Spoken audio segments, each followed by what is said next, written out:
أعوذ بالله من الشيطان الرجيم. بسم الله الرحمن الرحيم. قل هو الله أحد الله الصمد لم يلد ولم يولد ولم يكن له كفوا أحد. صدق الله العظيم. جزاک اللہ ماشاء اللہ. صلی اللہ علیہ یا رسول اللہ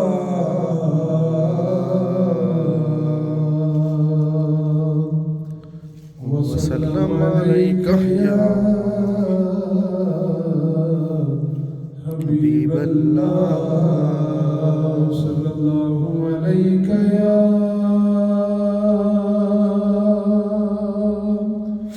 یا رسول اللہ وسلم علیک یا حبیب اللہ.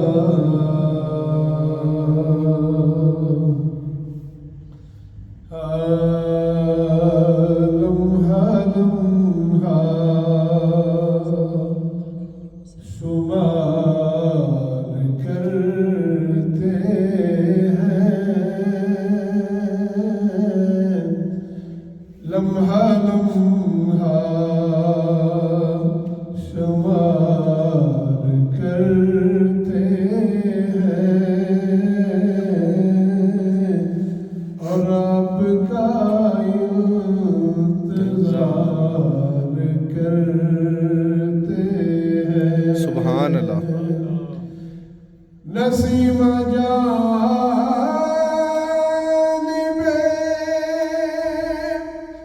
بطحا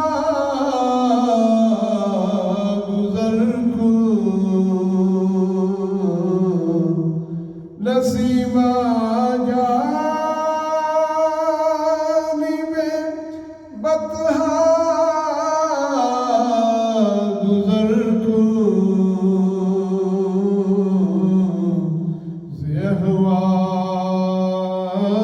محمد را خبر کن. اور سنا ہے کہ آپ ہر عاشق کی گر تشریف لاتے ہیں، میرے گھر میں بھی ہو جائے چراغا یا رسول اللہ. سبحان اللہ. لمحہ لمحہ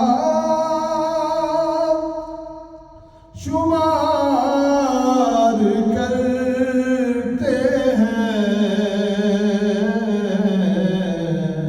اور آپ کا انتظار کرتے ہیں. سبحان اللہ. اور تو کچھ نہیں ہے دامن میں، اور تو کچھ نہیں ہے دامن میں، بس کملی والے سے پیار کرتے ہیں. سبحان اللہ. بس کملی والے سے پیار کرتے ہیں، اور ان کے در کا میں فقیر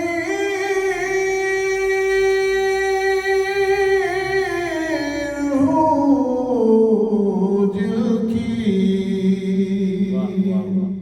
ان کے در کا فقیر ہوں دل کی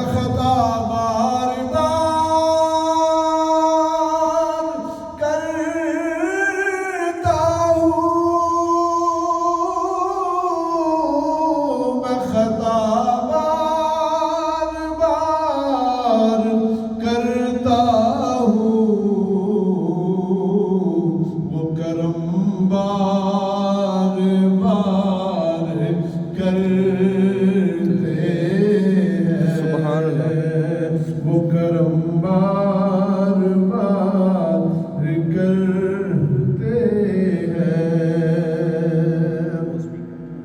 ان پہ راضی خدا کی ذات ہوئی،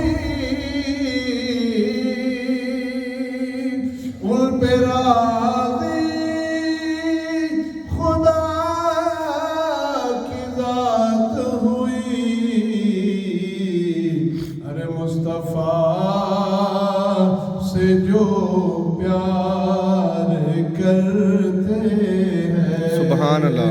ارے مصطفیٰ سے جو پیار کرتے ہیں، سبحان اللہ۔ اور ان کے غم میں ظہوری چین ملے، ان کے غم میں ظہوری چین ملے، چار گر بے قرار کرتے ہیں، سبحان اللہ۔ لمحہ لمحہ شمار کرتے ہیں، اور آپ کا انتظار کرتے ہیں۔ سبحان اللہ، سبحان اللہ۔ السلام علیکم ورحمۃ اللہ وبرکاتہ۔ وعلیکم السلام ورحمۃ اللہ وبرکاتہ۔ نحمده ونصلي ونسلم على سيدنا وشفينا وحبيبنا محمد صلی اللہ علیہ وآلہ وسلم۔ رسوله النبي الأمين المكين الحنين الكريم الرب الرحيم وعلى آله الطيبين الطاهرين وصحبه الكرام المكرمين المتقين وأولياء أمته والعلماء والمجتهدين والصالحين وعلينا معهم أجمعين إلى يوم الدين، أما بعد، فأعوذ بالله من الشيطان الرجيم، بسم الله الرحمن الرحيم۔ سبحان اللہ۔ طه ما أنزلنا عليك القرآن لتشقى، صدق الله مولانا العظيم۔ إن الله وملائكته يصلون على النبي، يا أيها الذين آمنوا صلوا عليه وسلموا تسليما۔ اللهم صل على سیدنا مولانا محمد وعلى آله وصحبه وبارك وسلم۔ الصلاة والسلام عليك سيدي يا رسول الله، وعلى آلك وأصحابك يا سيدي يا نور الله۔ حاضرین عزیز وقار، اللہ رب العزت کا صد بار شکر کہ جس کی توفیق خاص سے اور حضور نبی کریم صلی اللہ علیہ وآلہ وسلم کے نالین مبارکہ کے تصدق سے رمضان المبارک کی عظیم الشان گھڑیاں ہمیں نصیب ہو رہی ہیں۔ اللہ رب العزت کی بارگاہ میں التجا کرتے ہیں، باری تعالیٰ ان عظیم گھڑیوں میں ہمارے ان ٹوٹے پھوٹے سجدوں کو، قیام اللیل کو اور ان روزوں کو اپنی بارگاہ میں شرف قبولیت عطا فرما۔ آمین۔ حاضرین عزیز وقار،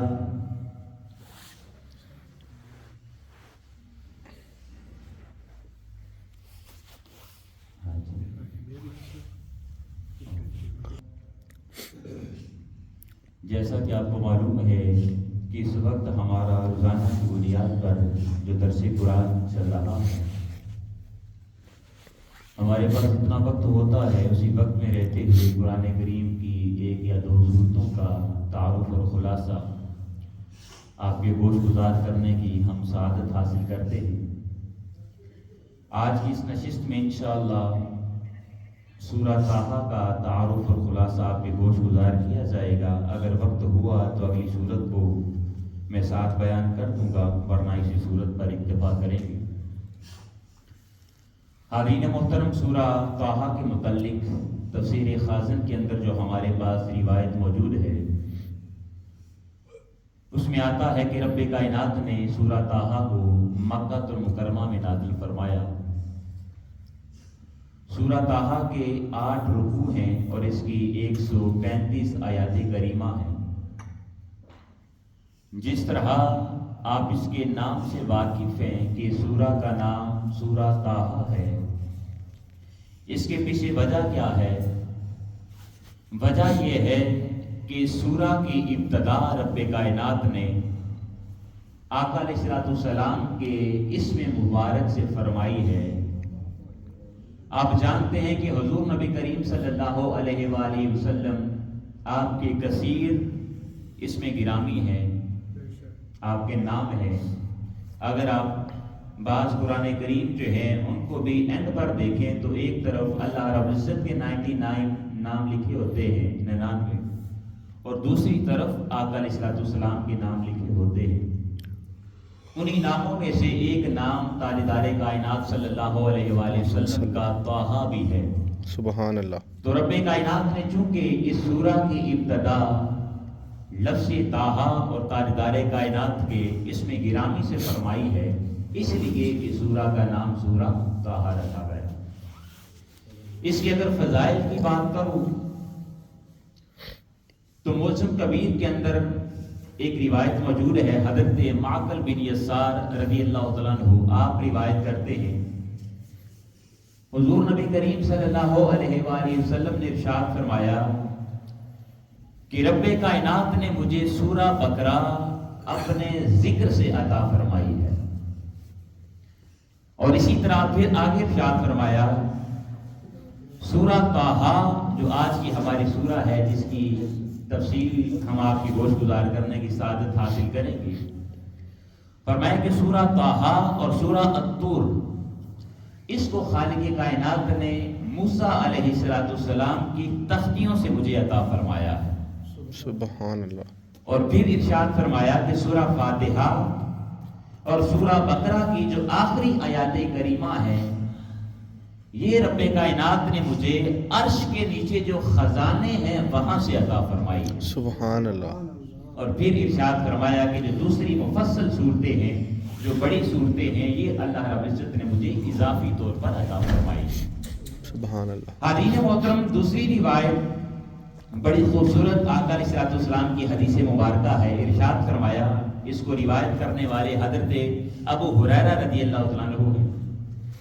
آقا علیہ السلام نے ارشاد فرمایا کہ اللہ تعالیٰ نے سورہ طٰہٰ اور سورہ یاسین کے ساتھ حضرت آدم علیہ السلام کی تخلیق سے 1000 سال پہلے کلام فرمایا تھا۔ سبحان اللہ۔ یعنی ان کی فضیلت کو سنیں، سورہ طٰہٰ اور سورہ یاسین، ابھی آدم علیہ السلام کی تخلیق بھی نہیں ہوئی، ان کی تخلیق سے بھی 1000 سال پہلے رب کائنات نے ان 2 صورتوں سے کلام فرمایا۔ سبحان اللہ۔ جب فرشتوں نے، ملائکہ نے اللہ رب العزت کے اس کلام کو سنا تو وہ مبارکباد دینے لگے، اور فرشتے کن کو مبارکباد دیتے ہیں؟ ارے نوارہ والوں اور ہمارے مہمانوں، وہ مبارکباد کسی اور کو نہیں دیتے بلکہ وہ ہمیں ہی مبارکباد دے رہے ہیں۔ سبحان اللہ۔ سبحان وہ اللہ۔ فرشتے کیا مبارکباد دیتے ہیں کہ اللہ پاک آدم علیہ السلام کی تخلیق سے بھی پہلے 1000 سال پہلے جس کلام کر رہا ہے، جن صورتوں کو پڑھ کر کلام کر رہا ہے، وہ کتنی دوستان سی وقار کوئی اور امت نہیں ہے، بلکہ وہ امت کون ہے؟ ہم لوگ ہی ہیں جو آقا علیہ السلام کی ذات ذی وقار کو اللہ کا نبی تسلیم کرتے ہیں۔ تو پہلی مبارکباد تو فرشتوں نے یہ دی کہ وہ خوش قسمت لوگ ہوں گے کہ جن پر اللہ پاک اپنے اس کلام کو نازل فرمائے گا. سبحان اللہ. پھر دوسری مبارک کن کو دی ہے؟ پھر ارشاد فرمایا کہ مبارکباد ہو ان لوگوں کو کہ جن کے سینوں کے اندر یہ کلام محفوظ ہو جائے گا. یعنی حفاظ کرام، علماء کرام جو دین کو جاننے والے ہیں، قرآن کا علم رکھنے والے ہیں، فرشتوں نے ان کو مبارکباد دی ہے.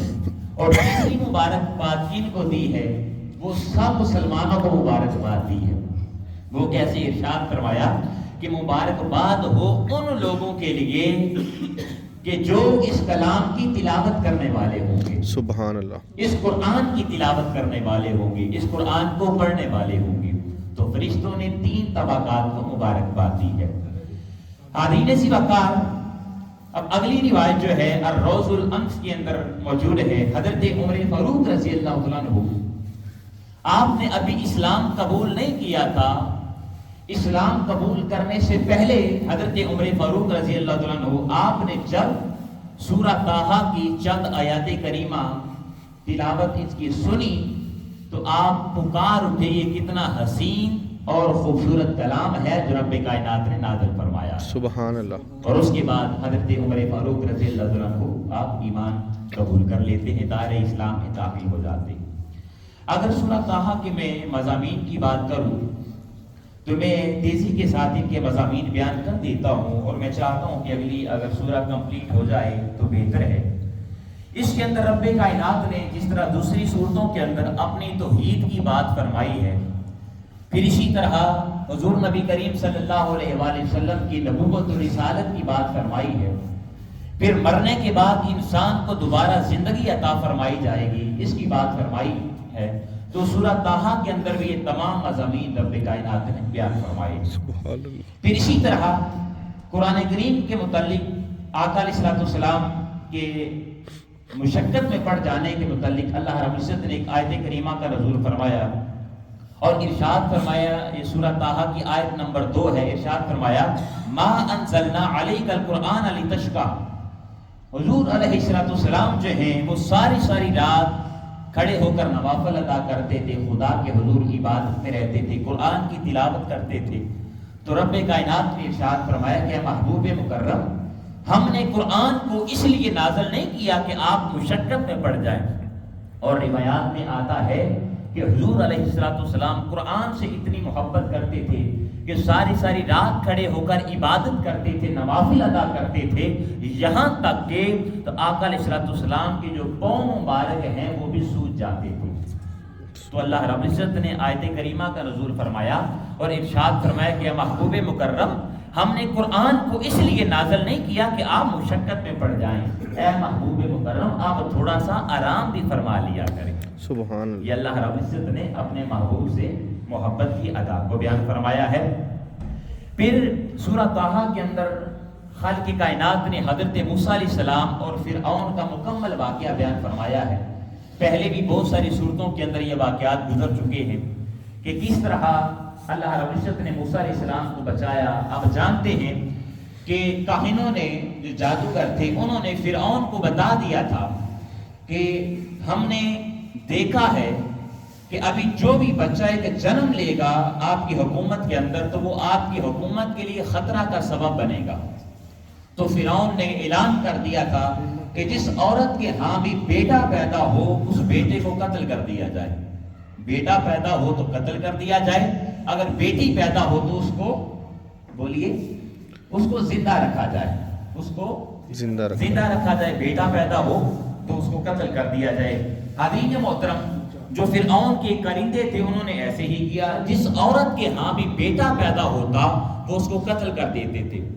لیکن خدا کی قدرت، اللہ پاک پھر حضرت موسیٰ علیہ السلام کو کیسے محفوظ رکھتا ہے.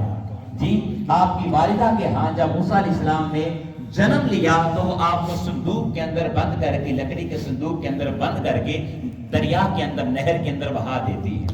اور خدا کا کرنا، جی، جو فرعون یہ حکم دے چکا تھا کہ بیٹوں کو قتل کر دیا جائے، موسیٰ علیہ السلام نے اسی فرعون کے گھر کے اندر پرورش پائی ہے. سبحان اللہ.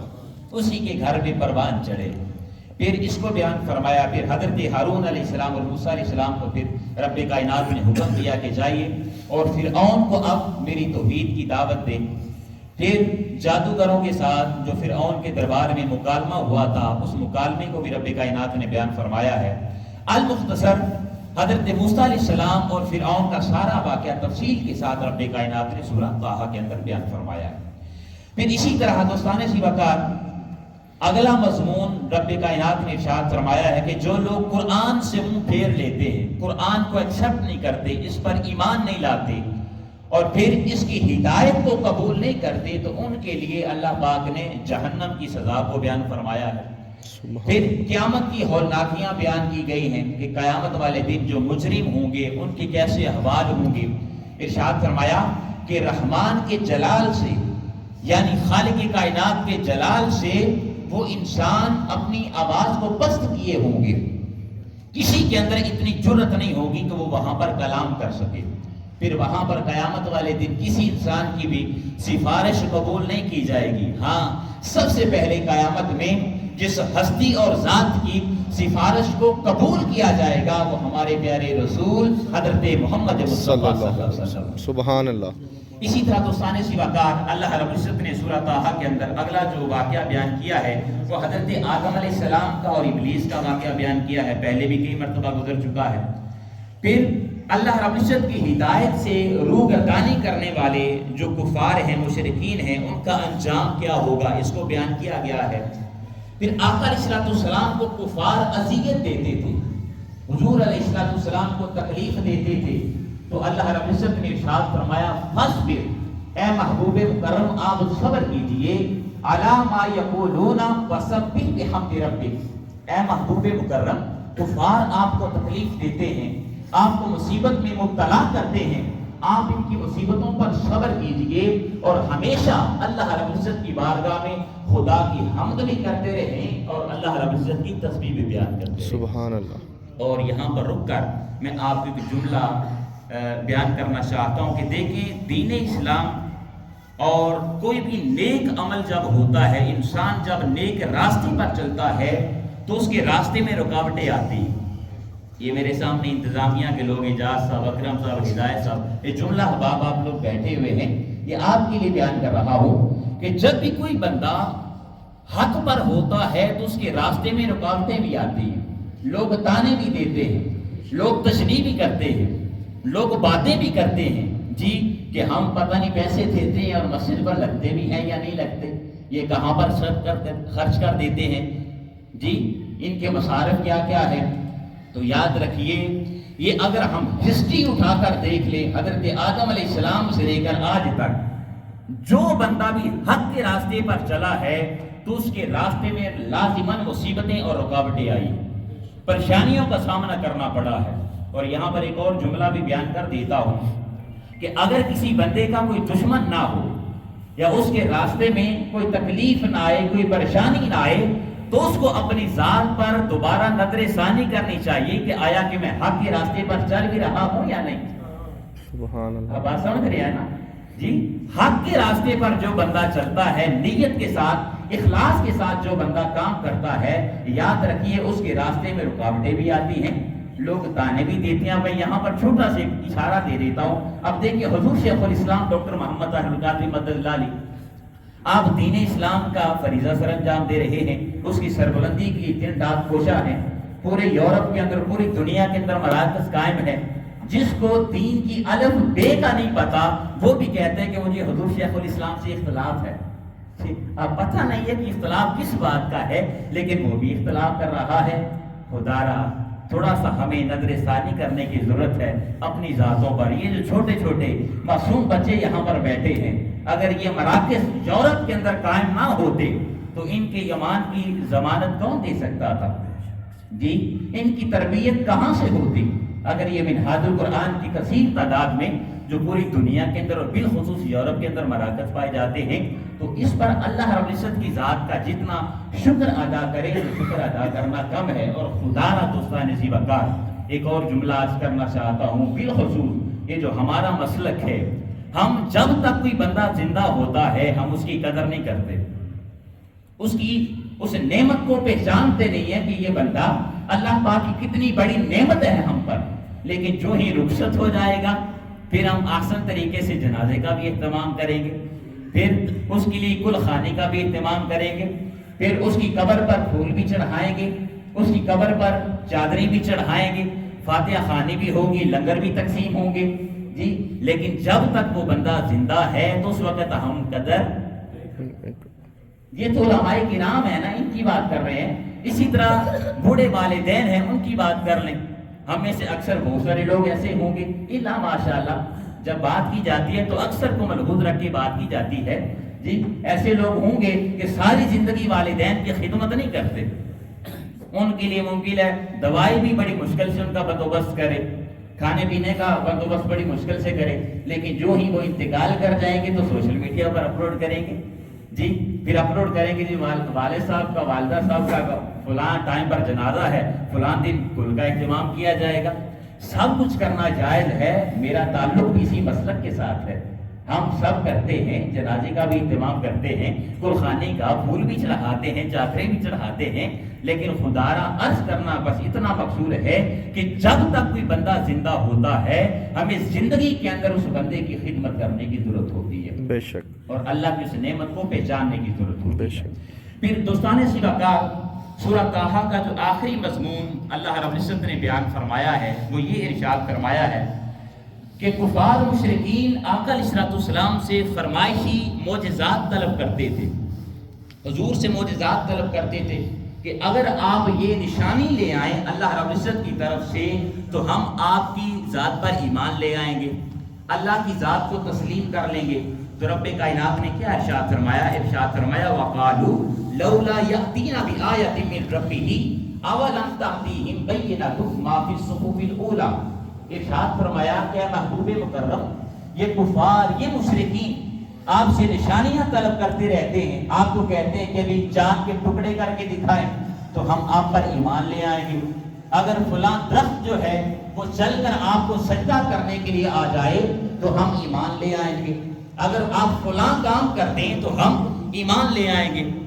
لیکن جب آقا علیہ السلام وہ معجزہ آپ سے صادر ہو جاتا تو پھر جاتے اور کہتے کہ آپ تو سراسر نعوذ باللہ جادوگر ہیں, یہ تو جادو کے ذریعے آپ نے کام کیا ہے. تو اللہ پاک نے ارشاد فرمایا کہ محبوب مکرم, کفار مشرکین وہ آپ سے اگر یہ معجزات طلب کرنے کی کوشش کرتے ہیں اور نشانیاں طلب کرنے کی کوشش کرتے ہیں تو آپ ان کو فرما دیں کہ اللہ رب العزت کی سب سے بڑی نشانی جو ہے وہ تو قرآن کریم ہے. سبحان اللہ. بولیے کیا ہے؟ قرآن کریم ہے. قرآن کریم ہے, اللہ رب العزت کی یہ کتاب ہے, قرآن ہے جو اللہ کی سب سے بڑی نشانی ہے اور قیامت تک نشانی ہوگی. اگر تم آقا علیہ السلام کی نبوت کو ماننا چاہتے ہو اور خدا کی توحید کو تسلیم کرنا چاہتے ہو تو باقی نشانیوں کو چھوڑو, اس قرآن کو ہی تسلیم کر لو. سبحان اللہ. تو اس بات کو بھی رب کائنات نے قرآن کریم کی سورہ طٰہٰ کے اندر بیان فرمایا ہے. اب چونکہ وقت معلوم مجھے 56 منٹ ہے, چلے میں کوشش کرتا ہوں کہ اگلی سورہ جو ہے اس کو بھی تیزی کے ساتھ کمپلیٹ کر دوں. اگلی سورہ دوستان جی وقار سورہ انبیاء ہے. سورہ انبیاء رب کائنات نے مکہ المکرمہ میں نازل فرمائی. اس کے 7 رکوع ہیں اور 112 آیات کریمہ ہے. جس طرح آپ اس کے نام سے واقف ہیں کہ اس کا نام ہے انبیاء. اس سورہ انبیاء کے اندر کثرت کے ساتھ اللہ رب العزت نے انبیاء کرام کے واقعات کا ذکر فرمایا ہے, انبیاء کرام کا ذکر کیا ہے, اس لیے اس سورہ کو سورہ انبیاء کہا جاتا ہے. پھر خالق کائنات نے سورہ انبیاء کے اندر اپنی توحید کا ذکر فرمایا, تاجدار کائنات کی نبوت و رسالت کا ذکر فرمایا. پھر مرنے کے بعد دوبارہ انسان کو زندگی عطا کی جائے گی, اس کا ذکر فرمایا ہے. پھر جو انسان اس دنیا کے اندر احسن اعمال سر انجام دے گا اس کو خالق کائنات نے جنت کی بشارت دی ہے, اور جو نہ خدا کی ذات کو مانے گا اور نہ تاجدار کائنات کو اللہ کا نبی تسلیم کرے گا تو اس کو جہنم کی سزا کا بیان کیا گیا ہے. پھر اس سورہ کی ابتدا کے اندر قیامت کے احوال کا ذکر کیا گیا ہے اور ارشاد فرمایا گیا ہے اقترب للناس حسابهم وهم فی غفلۃ معرضون. اے لوگوں, قیامت قریب آ چکی ہے لیکن تم ابھی تک غفلت کے اندر پڑے ہوئے ہو. اب دیکھیں 14 صدیاں پہلے اللہ رب العزت نے اس قرآن کو نازل فرمایا تھا، تو حضور نے یہ خطاب کیا صحابہ کرام کو، کفار کو، مشرکین کو خطاب فرمایا. لیکن 14 صدیاں بیتنے کے بعد بھی اگر اسی آیت کریمہ کو میں اپنے اوپر امپلیمنٹ کرنا چاہوں، مسلمانوں پر امپلیمنٹ کرنا چاہوں، تو آج ہم بھی دوستان ذی وقار غفلت کے اندر شکار ہو چکے ہیں، ہم بھی غفلت میں پڑ چکے ہیں، ہم بھی دین کی طرف رجوع کرنے والے نہیں ہیں. ہمیں دوبارہ سے قرآن کے ساتھ اور اس دین کے ساتھ تعلق کو بحال کرنے کی ضرورت ہے. پھر اللہ رب العزت نے مکہ کے جو مشرکین تھے، جو آقا علیہ السلام کی نبوت اور رسالت کا انکار کرتے تھے، اس کا سبب بھی بیان فرمایا ہے. اور وہ کہتے تھے کہ آپ اگر کوئی نشانی لے آئیں اللہ کی طرف سے تو پھر ہم آپ کی نبوت کو مان لیں گے. اللہ پاک نے ارشاد فرمایا وَمَا أَرْسَلْنَا قَبْلَكَ إِلَّا رِجَالًا نُوحِي إِلَيْهِمْ فَاسْأَلُوا أَهْلَ الذِّكْرِ إِن كُنتُمْ لَا تَعْلَمُونَ. اے لوگو، اگر تم آقا علیہ السلام کی نبوت کو ماننا چاہتے ہو تو سب سے بڑی نشانی اللہ پاک کی قرآن کریم ہے، اس پر ہی ایمان لے آؤ. سبحان اللہ. اور اگر تمہیں کسی چیز کا علم نہیں ہے تو ان سے معلوم کر لو کہ جن کو رب کائنات نے اس کا علم عطا کیا ہے. پھر خالق کائنات نے آگے ارشاد فرمایا، اس کے اندر چونکہ وہ یہ بھی اعتراض کرتے تھے آقا علیہ السلام پر کہ آقا علیہ السلام ہمارے جیسے بشر ہیں، یہ چونکہ کھاتے بھی ہیں، پیتے بھی ہیں، گلیوں میں چلتے بھی ہیں، یہ چونکہ شادیاں بھی کرتے ہیں، یہ چونکہ ہمارے جیسے بشر ہیں اس لیے یہ اللہ کے نبی نہیں ہو سکتے. ان پر رب کائنات نے قرآن کو نازل نہیں فرمایا. تو خالق کائنات نے اس چیز کا بھی انکار فرمایا ہے اور ارشاد فرمایا وَمَا جَعَلْنَاهُمْ جَسَدًا لَا يَأْكُلُونَ الطَّعَامَ وَمَا كَانُوا خَالِدِينَ. فرمایا کہ انبیاء کرام کے جسم ایسے نہیں ہیں کہ وہ کھاتے اور پیتے نہیں ہیں، بلکہ انبیاء کرام کو جب ہم نے مبعوث کرنا چاہا تو ہم نے انبیاء کرام کو بشری ایک حیثیت کے اندر، یہ بچوں کو خاموش کروائیں پر، ہم نے جب انبیاء کرام کو مبعوث کرنا چاہا تو ان کو ہم نے بشری پیکر کے اندر مبعوث کیا ہے. اس کا بیان فرمایا ہے. پھر اسی طرح دوستان ذی وقار کفار مکہ نے مطالبہ کیا کہ نبی کریم صلی اللہ علیہ وسلم جو ہے وہ سابقہ انبیاء کرام کی طرح ہمارے سامنے کوئی اور دلیل لے کر آئیں، اپنی صداقت کی دلیل لے کر آئیں کہ آپ اللہ کے سچے نبی ہیں. تو خالق کائنات نے پھر یہ دلیل بیان فرمائی ہے. پھر دوستان ذی وقار خالق نے ارشاد فرمایا کہ اگر اللہ کے علاوہ کوئی دوسرا اور خدا ہوتا، جس طرح کفار مشرکین وہ یہ دعویٰ کرتے تھے کہ اللہ رب العزت کی ذات کے علاوہ بھی اور بھی خدا ہیں، جی جس طرح حضرت عیسیٰ علیہ السلام کو خدا مانا جاتا، حضرت موسیٰ علیہ السلام، حضرت عزیر علیہ السلام کو خدا مانا جاتا، خدا کا بیٹا کہتے تھے. جی تو دوستان ذی وقار اللہ پاک نے اس چیز کا بھی انکار فرمایا ہے اور ارشاد فرمایا کہ اگر ایک نہ بلکہ دو خدا ہوتے تو یہ جو کائنات کا نظام چل رہا ہے یہ درہم برہم ہو جاتا. جی اگر ایک ہی کمپنی کے دو مینیجر ہو جائیں تو ان میں آپس میں کیا ہو جاتا ہے، کلیش ہو جاتا ہے. اب یہاں پر وقت نہیں ہے کہ میں اس مثال کو آگے الیبوریٹ کروں. پھر دوستان ذی وقار کفار اللہ رب العزت کی ذات پر یہ بھی طعنا کرتے اور کہتے تھے اللہ پاک نے اپنے لیے اولاد کو پیدا کیا ہے، اور فرشتوں کے بارے میں یہ طعنا دیا کرتے تھے، کہتے تھے کہ فرشتے اللہ پاک کی بیٹیاں ہیں.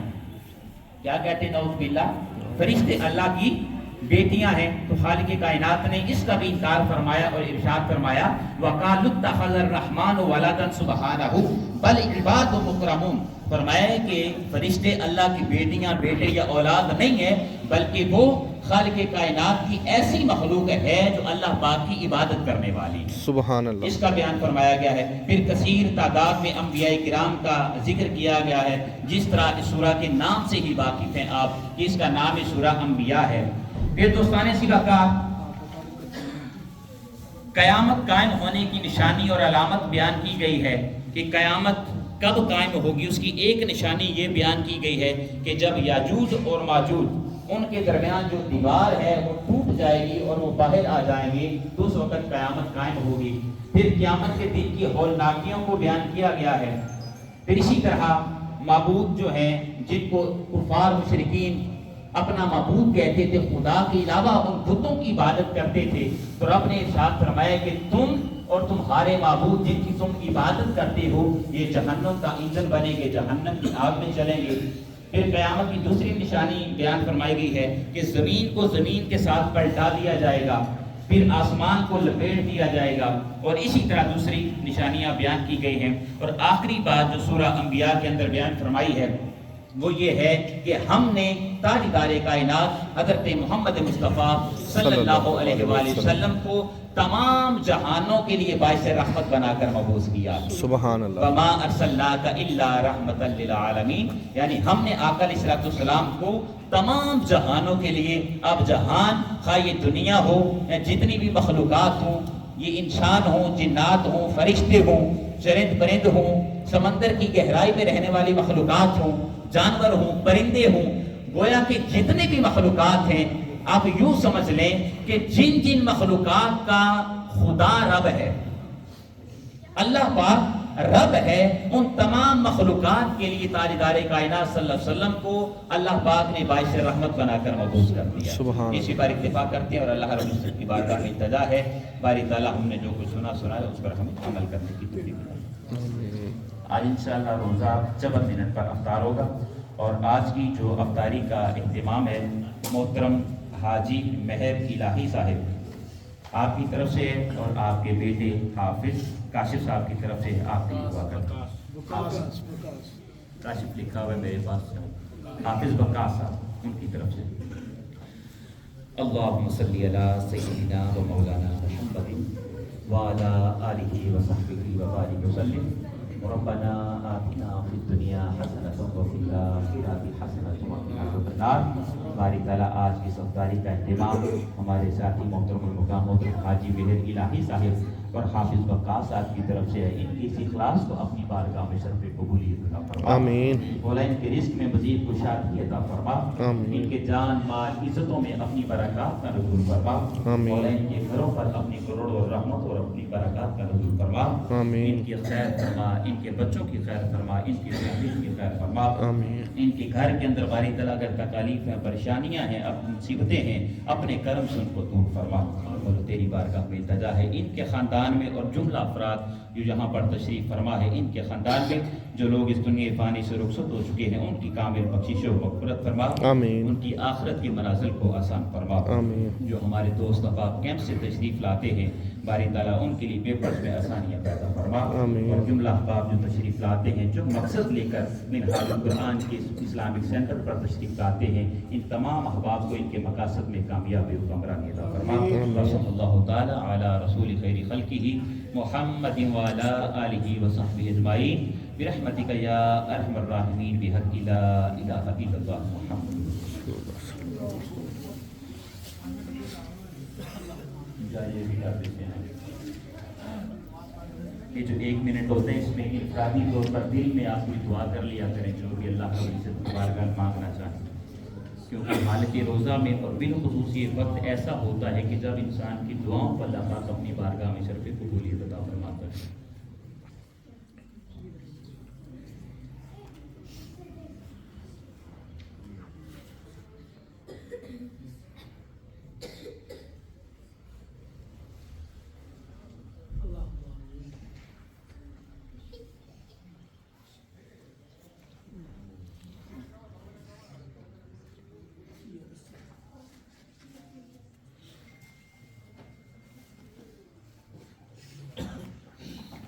اللهم إني لك صرت وبك آمنت وعليك توكلت وعلى رزقك أفطرت۔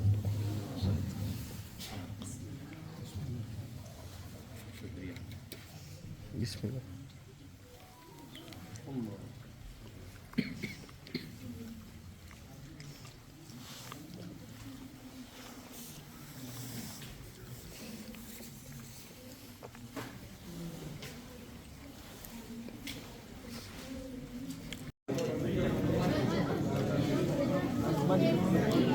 بھائیو کھڑکی کھول دو۔ ہاں جی۔